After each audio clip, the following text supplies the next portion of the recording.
예, 여러분 반갑습니다. 본격 밀리터리 팟캐스트 밀떡 함께 하겠습니다. 고현준입니다. 반갑습니다. 안녕하세요. 국방정론 박찬준입니다. 안녕하세요. 놀러온 정명섭 작가입니다.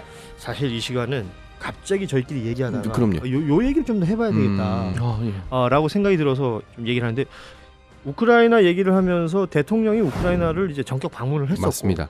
그 이후에 나오는 여러 가지 이야기들이 뭐 현실 가능성부터 짚어봐야 될 것들도 있고, 그리고 뭐 다른 나라에서 어떻게 반응하고 평가할 것이냐 이것도 있을 것 같고, 그러고 나서 이제 장기적으로 봤을 땐 대한민국의 어떤 국익에 어떤 영향을 미칠 것이냐, 뭐 이런 것들도 한 번씩 이야기해보면 좋을 것 같습니다. 그렇습니다. 어차피 현실적인 이야기가 될 것 그렇죠. 같아요.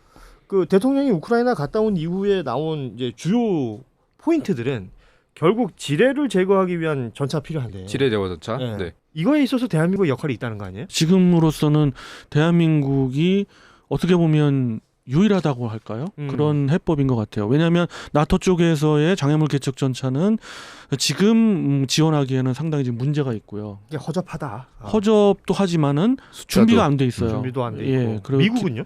미국은 이제 M1150이라는 그 장애물 개척 전차가 있는데 187대를 미 육군에다가 지금 지원하고 있거든요. 아하. 그렇기 때문에 그걸 빼줄 여력이 없죠, 역시. 미국도 여력이 안 되고 유럽은 준비가 안 돼 있고, 그나마 이제 아까 우리 정 작가님 말씀처럼 백화점이라고 불리는 맞습니다. 대한민국에 이게 있다.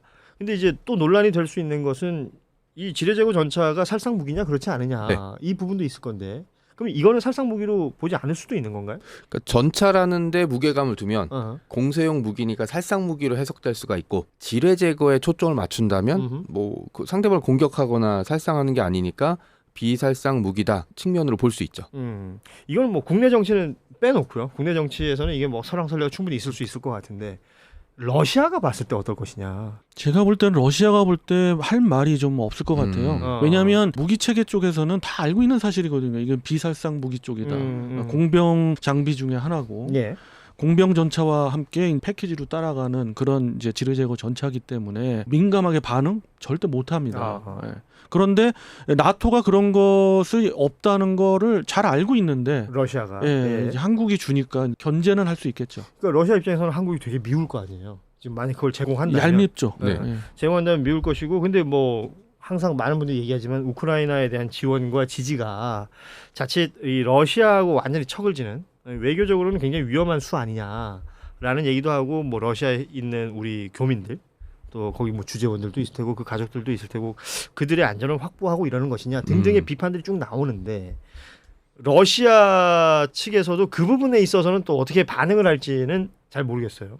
그 얼마 전에 제가 여행 유튜브를 되게 많이 보거든요. 예. 최근에 러시아를 여행을 갔는데 러시아에서 카자흐스탄 넘어가는 과정에서 예전이면 그냥 한국 여권 내면 잘 가 뭐 이랬는데 1시간 넘게 조사를 받았다라는 내용이 있더라고요. 그리고 이제 이 유튜버도 나오면서 혹시 뭐 한국이 요즘 우크라이나를 도와줘서 이런 건가? 라는 식의 이제 얘기를 하면서 갔던 장면이 좀 보였고, 그 부분은 굉장히 우려했을 수밖에 없는 부분인데, 왜냐하면 우리 국민의 생명과 안전이 달린 일이니까. 예. 우크라이나 전쟁이 향후에 미칠 영향, 그리고 신냉전이 시작점이라는 지점들을 봤을 때 우리도 어딘가에 이제 서야 되거든요. 예전에 우리가 한 중진국에다가 뭐 국제 무대에 발언력이 없을 때면 그냥 조용히 뒤에서 이제 물건 팔고 잘 지냈으면 괜찮죠. 다른 나라도 거기까지 요구하진 않았을 테니까. 근데 대한민국은 10대 경제력을 갖춘 국가 중에 하나고, 민주주의 국가에서 발언권이 점점 세지고 있는 국가거든요. 최전선이기도 하고 분단돼 있는. 그러니까 많은 나라들이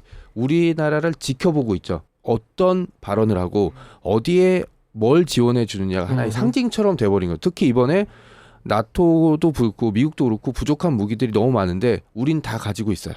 그러니까 우리가 눈 딱 감고 155mm 포탄, K9, 우리도 전투기 많아요. 이런 것들을 공유해 준다면 전세가 한순간에 바뀔 수 있는 거죠. 우리나라의 국력이 그만큼 강력해졌기 때문이고, 바라는 발언이나 바라는 위치들이 높아진 거니까, 저는 예전과는 달리 한 번쯤은 그런 부분들을 생각해 봐야 될 시점이라고 생각합니다. 그러니까 군사적으로 그래요. 그렇게 돼서 지원을 해서 우리가 지금 말씀하신 대로라면 이제 어느 방향에 서서 있다면, 그러면 향후에 올 대한민국의 어떤 국익, 어떤 것들을 예상할 수 있는 거예요? 저는 일단 재건 사업에 우리의 그 지분이 좀 더 있지 않을까 싶어요. 재건 사업이라는 건 어찌됐건 전쟁이 끝난 후에 네, 그렇습니다. 우크라이나 재건에 대해서 대한민국이 어찌됐건 참여할 것은 자명해 보이는데 그 사이즈랄까요?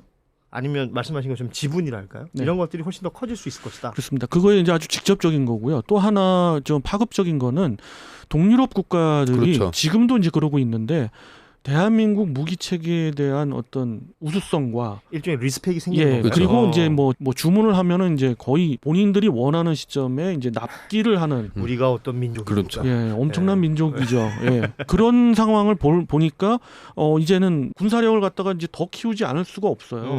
지금 이 우크라이나전을 보면서도 그런데 전후에는 더 그럴 거 아니에요. 이제 그렇게 되니까 그런 파급 효과도 분명 있다. 그래서 각국의 군사력을 지금의 사이즈로 유지하기는 어려울 거예요. 그 본인들도 진강되겠죠. 예, 본인들도 뭔가 더 신경이 쓰일 테고 그리고 어떤 갈등이 벌어져서 이게 전쟁이라는 게 나지 않는 게 최고지만 나게 된다면 자기들을 또 스스로들이 지키고자 하는 어떤 의지들 분명히 생길 테니까. 그리고 예.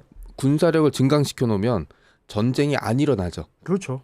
예, 우크라이나도 만약에 전쟁이 시작됐을 때 F-16이나 서방제 전투기, 전투 비행대대 그다음 그 이런 무기들이 충분했다면 진짜 푸틴이 정말로 한 번 더 생각해 봤을 거예요. 말 그대로 이제 지금의 최첨단 무기들이라는 것은 결국 전쟁 억제력 아니겠어요? 그리고 또 네. 하나 얻을 수 있는 이득이 이번에 폴란드와 이제 대통령과 정상회담 때 이제 폴란드 대통령이 한국의 우수한 전차 뭐 이런 것들을 받고 우리는 그 대한민국에 신선한 야채와 우유를 공급해 줄 수 있습니다 예. 했더니 폴란드 네티즌들이 약간 멘붕이 왔어요.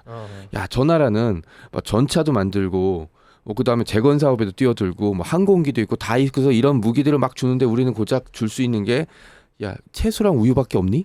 라고 해서 야, 살짝 멘붕이 왔다는 사실 사실이 뭐 많죠. 저는 채소와 우유가 더 좋습니다.